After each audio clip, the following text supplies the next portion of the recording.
Hello, very nice to be able to do this presentation here today. My name is Xiang Ho. I'm currently a PhD student at the Elastic Lab at University Gustav Eiffel, and now I'm presenting our abstract work about mapping road crossings for visually impaired people. So I'm briefly introducing the project background of this work and the specific street intersection scenario that we're working on. And I'll show you the pipeline with an example and the exploration we can do with the pipeline, and then a tiny little bit about the upcoming testing that we've been planning to do. So basically, this work is sponsored under the French Active Map project, and the idea of the entire project was to develop tools to automatically help the design and the production of the maps and tactile interactions for the particular scenario of orientation mobility.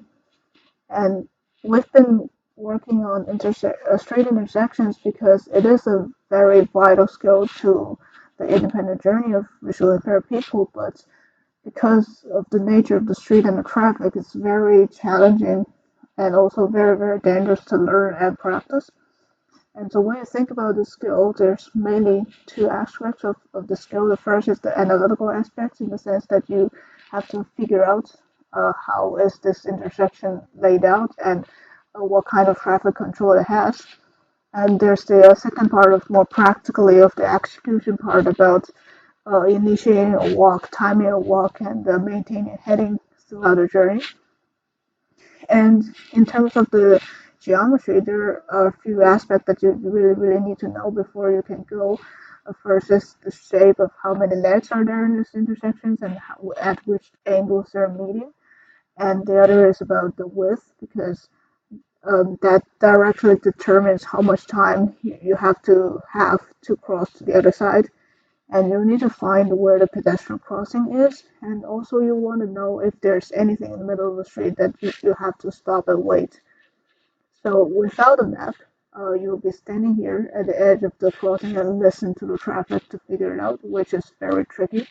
So it's better if you have a map. And the thing with the map is that it's not always available. You can have somebody to make you a quick handmade basic map that's like 5 minute work. But if you want something more detailed, then this kind of bigger, detailed handmade map with all this information takes like an hour plus to make by professionals. And the thing with automatic services is that they are available, they are very nice, but it's just not really meant for this particular skill and purposes in the sense that the street is there, but you don't have the additional information you need to cross it safely. And the thing about the city traffic is that they can get really, really complicated. You have this many different kind of shape of crossings, and you can't always avoid them. And you will want to learn about those crossings and practice on them before you can confidently go on your independent journey. So based on that, we are proposing a automatic pipeline that is based on the manual work from professional technical document makers, so that the goal is to make it automatic, but also keep it simple. So with the example of this relatively simple crossing that we're looking at mostly is the street in the sense that instead of the straight line, we want something of a boundary, which is essentially where the curb line is, so that there will be estimated, their width will be estimated, and then there will be displays of buffer so that you have the edge, and then the crossings will be transformed to lines that actually crosses the street, and anything in the middle of the street, island, median, refuge, would be estimated. And in this case, where you have like two island parts and one passage in the middle, there you have like multiple curves in those areas. And if you want those information, then these detailed geometries can also be estimated as well. And if you want the thing on the side of the road could be generalized as well. And so based on the pipelines, we're doing a few explorations. And the first is about the style. The idea there is that multiple styling possibilities exist, even if you follow all the guidelines. And professionals use a variety of them with valid reasons. Like these three are all for professionals, and they look very, very different because of the styling. And although the style elements can vary in the terms of what point symbols you choose, what feeling and texture you have, but it's directly constrained by a few aspects. And the first is most importantly the graphic guidelines and common practice to make sure that the lines are wide enough that you can follow properly with your finger, and also constrained by the elements on the map, the total number of them, and also their spatial relationship. In the sense that if you have multiple area features, then the texture has to be chosen very carefully to make sure that they actually can be distinguished.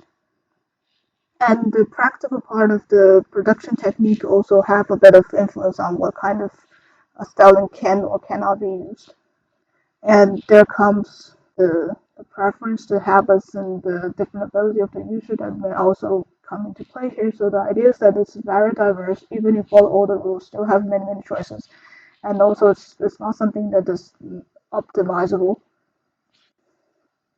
And the other thing that we're trying to explore is about the size. The drive here is that with this mobility scenario, we have slightly different use cases.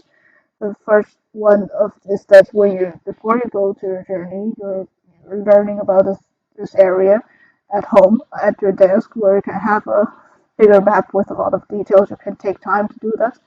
And also, there's another use cases where you're on the street and you want something that is quick and portable. So, based on that, um, with the smaller size, we're looking about a A5 size that is about the size of a portable tablet, and also compared to a hand is something that you could do with one hand. And the larger size would be about A3, size of a larger tablet that would mostly need two hands to read. And with a larger size, it comes with a larger scale. It means a lot more space, and you can use this space to add more details that would otherwise be too crowded on the smaller map. You can also use the space to make your lines a little bit wider, your symbols a little bit bigger to make the whole map more legible.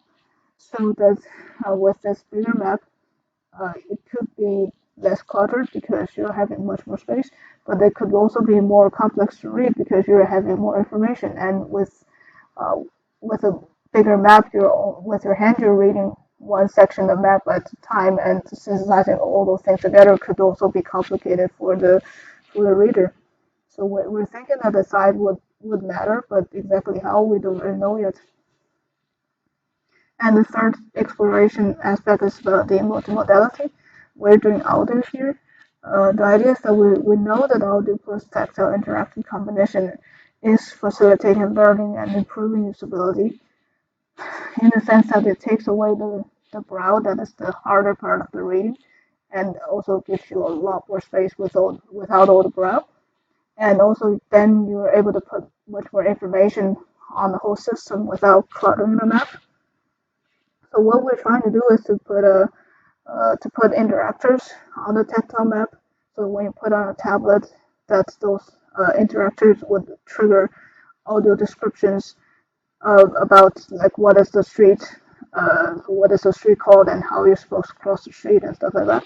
So here you have the question of what information is better when they're interactive, and also where we add new interactors, we're supposed to put them, because if you put them right in the center, it gets very crowded. If you put them very far away, then essentially it's too far from the crossing, then it doesn't go together anymore. So so despite all that, there's a lot of stuff that we still don't know, and that is the how the readers are processing the information, how is their cognitive process going. So, like for example, we know that we can't have too much information on the map, but exactly how much is too much, we don't really know that. And there are also the situations where we really want to put that much more information on the map because that's needed. Then it's like, how do you do that? How do you channelize through other interactions so that you get across without it crowding your map? And also that the size of the map will probably matter when you think about the size of the map versus the size of your hand versus the amount of information you want to put on the map. But we don't really know how that would matter.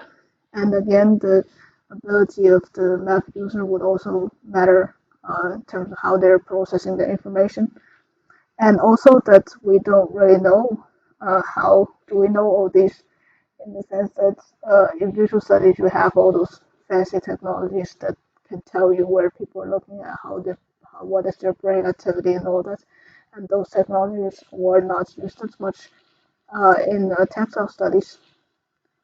And there's a bit of upcoming testing that we've been doing. We're trying to do it on different complexity of the crossings, because obviously with this kind of huge crossing, whatever kind of thing you're trying to map, it gets much more complicated than a simple crossing. And we're trying to look at objects, the styles, the sizes, and the interaction possibilities based on what we've been generating through the pipeline. And thank you.